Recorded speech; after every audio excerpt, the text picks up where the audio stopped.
नमस्कार, स्वागत है आपका हमारे चैनल पर। मैं हूं आपके साथ शिप्रा सैनी।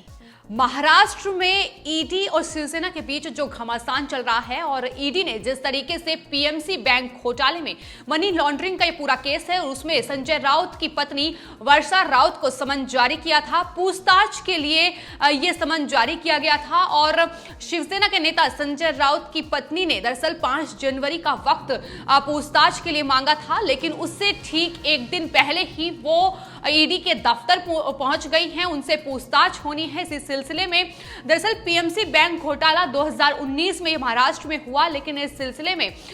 वर्षा राउत, शिवसेना के नेता संजय राउत की पत्नी, पैसों के लेन देन का ये पूरा मामला है जिसमें वो फंसती नजर आई और उसके बाद ईडी ने उन्हें ये तीसरा समन जारी किया है। लगातार वो उन्हें ईडी समन जारी कर रही है, लेकिन वहीं निजी कारणों का हवाला देते हुए अभी तक वो पूछताछ के लिए ईडी दफ्तर नहीं पहुंची थी, लेकिन आखिरकार वो अब ईडी दफ्तर पहुंची है। महाराष्ट्र में पीएमसी बैंक घोटाले में जो मनी लॉन्ड्रिंग का ये पूरा केस है, इसमें ईडी ने बड़ा खुलासा किया है कि ये पूरा जो केस है ये 95 करोड़ का है। मतलब 95 करोड़ का घोटाला हुआ है और उसमें जिस तरीके से संजय राउत के जो दोस्त हैं, करीबी हैं, प्रवीण राउत, वो फंसे हैं और उसके बाद अब लगातार कटघरे में शिवसेना आ चुकी है। बीजेपी लगातार हमला साध रही है और ये पूछ रही है कि आखिर इसका जवाब शिवसेना दे।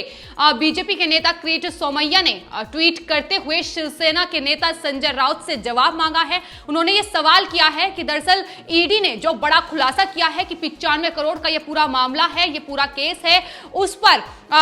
संजय राउत और साथ ही प्रवीण राउत से जवाब मांगा है कि इस पूरे घोटाले पर वो अपना जवाब दे। यानी अब ईडी ने इस पूरे मनी लॉन्ड्रिंग केस में एक बड़ा खुलासा करते हुए साफ बताया है कि इतने जो पैसों के लेन देन है वो हुआ है। 95 करोड़ एक बड़ी रकम है जिसको लेकर ये पूरा घोटाला हुआ है और उसी सिलसिले में संजय राउत की पत्नी वर्षा राउत से ईडी पूछताछ करना चाहती है, क्योंकि उनके अकाउंट में भी 55 लाख का ट्रांसफर हुआ है। उसको लेकर ये पूरा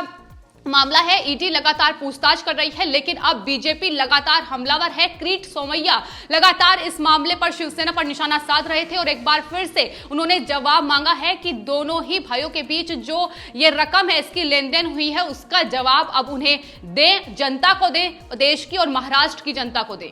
आपको बता दें, ईडी को दरअसल ये शक है कि वर्षा राउत को दिए गए लोन का जो कनेक्शन है वो कहीं ना कहीं पीएमसी बैंक घोटाले से है। ईडी के दावे पर राउत के परिवार की तरफ से बयान आया है। उन्होंने कहा है कि दरअसल ये पैसा 10 साल पहले लिया गया था और इस बारे में बाकायदा उन्होंने आईटी विभाग को भी इसका जो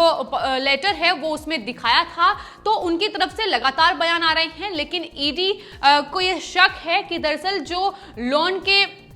मद्देनजर ये पैसा लिया गया है, ये पीएमसी बैंक घोटाले से ही जुड़ा हुआ है। क्योंकि आपको बता दें, संजय राउत के ही दोस्त और करीबी मित्र प्रवीण, उसकी गिरफ्तारी इस पूरे मामले पर हुई है और प्रवीण की पत्नी के अकाउंट में कुछ पैसे ट्रांसफर किए गए हैं और उनकी पत्नी के अकाउंट से जो पैसे हैं वो वर्षा राउत के अकाउंट में ट्रांसफर हुए हैं। तो ये पूरी एक कड़ी है जिसे ईडी जोड़ने की कोशिश में जुटी हुई है और इसी सिलसिले में ये पूछताछ होनी है। आपको बता दें, ईडी ने इस बारे में 1 जनवरी को पूरी जानकारी दी है। ईडी ने बताया है कि जो प्रवीण रावत हैं, दरअसल 72 करोड़ की संपत्ति, ये पूरा जो मामला है 72 करोड़ का है। किस तरीके से 95 करोड़ पीएमसी बैंक से छीने गए हैं, इस घोटालेबाज बैंक की आड़ से उन्होंने 95 करोड़ छीने हैं, इस बात का जिक्र भी ईडी ने किया और बताया कि उन्होंने अपनी पत्नी माधुरी के जो अकाउंट में 1.6 करोड़ का भुगतान किया है और इसके बाद में संजय राउत की पत्नी वर्षा राउत को ब्याज मुक्त ऋण के रूप में 2 किस्तों में 55 लाख रुपए ट्रांसफर किए गए हैं। तो ये पूरा जो मामला है ये 75 करोड़ का है, लेकिन इसमें जिस तरीके से कड़ियां जुड़ी हुई है, प्रवीण राउत, उनकी पत्नी और उसके बाद संजय राउत की पत्नी वर्षा राउत जिस तरीके से इस कड़ी में जुड़ी हुई हैं, अब ईडी को यह शक है कि दरअसल ऋण के रूप में यह पैसा जरूर लिया गया है, लेकिन कहीं ना कहीं ये पूरा जो मामला है पीएमसी बैंक घोटाले से ही जुड़ा हुआ है, जिसको लेकर ये पूछताछ होनी थी। 5 जनवरी का वक्त वर्षा राउत ने मांगा था ईडी से, लेकिन एक दिन पहले ही वो वहां पहुंच गई ईडी दफ्तर और उनके साथ शिव सैनिक भी वहां पहुंचे हैं। जब से ईडी ने समन जारी किया है वर्षा राउत राउत को लगातार जो तनातनी है महाराष्ट्र में शिवसेना और कहीं ना कहीं ईडी के बीच वो देखने को मिली है। शिवसेना लगातार ईडी पर टिप्पणी कर रही है, ईडी पर लगातार निशाना साध रही है और ये कह रही है कि दरअसल केंद्र सरकार के इशारों पर ईडी काम कर रही है। तो इस तरीके की बयानबाजी संजय राउत की तरफ से की गई है प्रेस कॉन्फ्रेंस के जरिए, ट्विटर के जरिए। लेकिन अब जिस तरीके से संजय राउत अब तक ईडी को चेतावनी दे रहे थे, लेकिन अब वो एक दिन पहले ही पूछताछ से ईडी के दफ्तर पहुंच गए हैं, तो ये समझ में आ रहा है कि आखिर किस तरीके से उन्हें भी ये डर है कि ईडी पूछताछ करेगी और इस सिलसिले में लगातार पूछताछ हो रही है। और पीएमसी बैंक घोटाले से जुड़ा ये पूरा मामला है, लेकिन जिस तरीके से 55 लाख रुपए वर्षा राउत के अकाउंट में ये ट्रांसफर हुए हैं, इस बारे में ईडी उनसे छानबीन करेगी, एक एक चीजों की छानबीन होगी और इसके बाद शिवसेना के कई बड़े नेताओं को ईडी का समन भेजा गया है। वहीं दूसरी ओर शिवसेना के नेता और राज्यसभा सांसद संजय राउत हैं, आपको बता दें वो इस पर सफाई देते नजर आ रहे हैं। उन्होंने कहा है कि हम एक मिडिल क्लास लोग हैं और मेरी पत्नी ने घर खरीदने के लिए 10 साल पहले एक दोस्त से ऋण लिया था और आईटी विभाग को इसकी जानकारी दी थी। मेरे राज्यसभा के हलफनामे में भी इसका जिक्र है, इस बात को उन्होंने कहा है, प्रेस कॉन्फ्रेंस के जरिए इस बात को कहा है। लेकिन ईडी को दूसरी ओर शक है कि दरअसल ऋण के रूप में लिया गया ये पैसा ही पीएमसी से जुड़ा हुआ है। जिस तरीके से पीएमसी में एक बड़ा घोटाला हुआ है, महाराष्ट्र सरकार की नाक के नीचे ही ये पूरा घोटाला हुआ है और बड़े बड़े शिवसेना के नेताओं के नाम इसमें सामने आ रहे हैं, तो शक जाहिर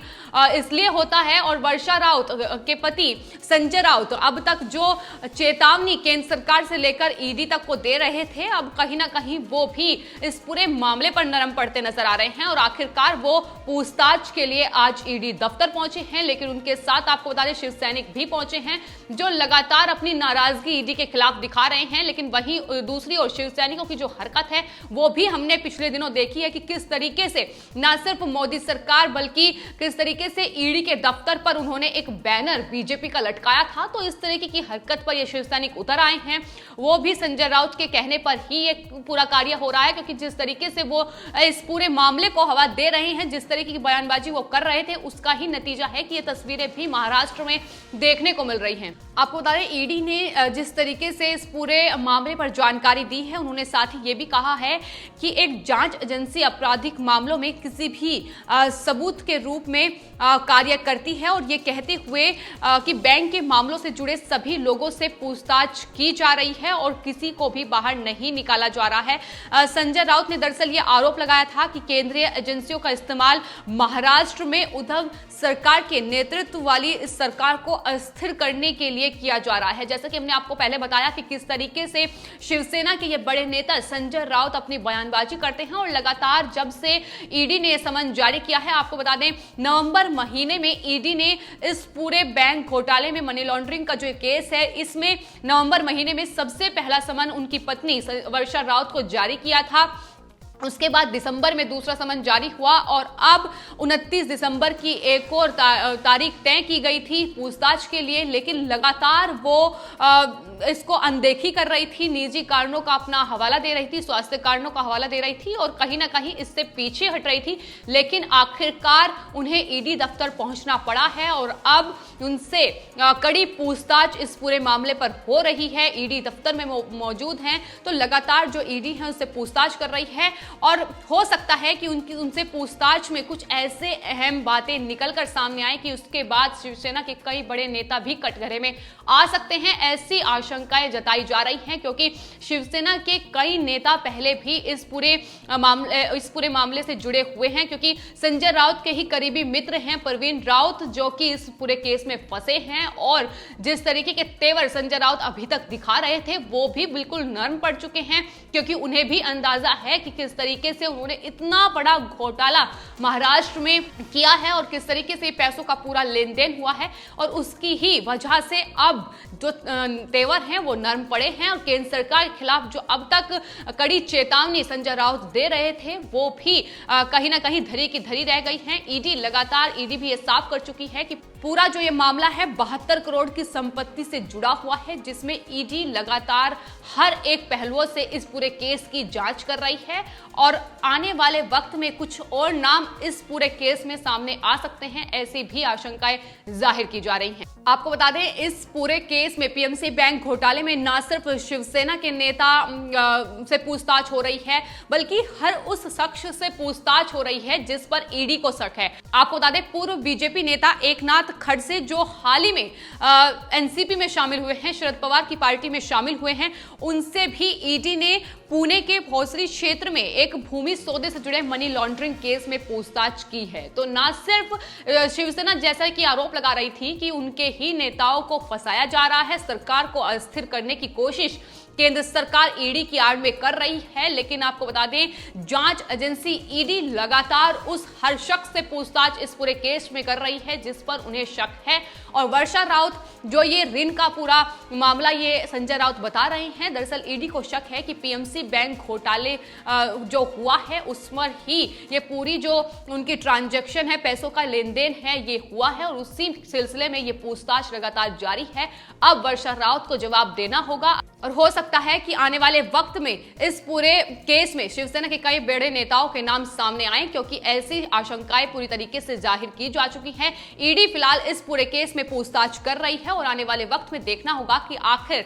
कौन कौन से खुलासे इस केस में वर्षा राउत से पूछताछ के बाद सामने आते हैं। फिलहाल आपकी इस पूरे मामले पर क्या राय है, हमें कमेंट बॉक्स में जरूर लिखें और चैनल को सब्सक्राइब करें। धन्यवाद।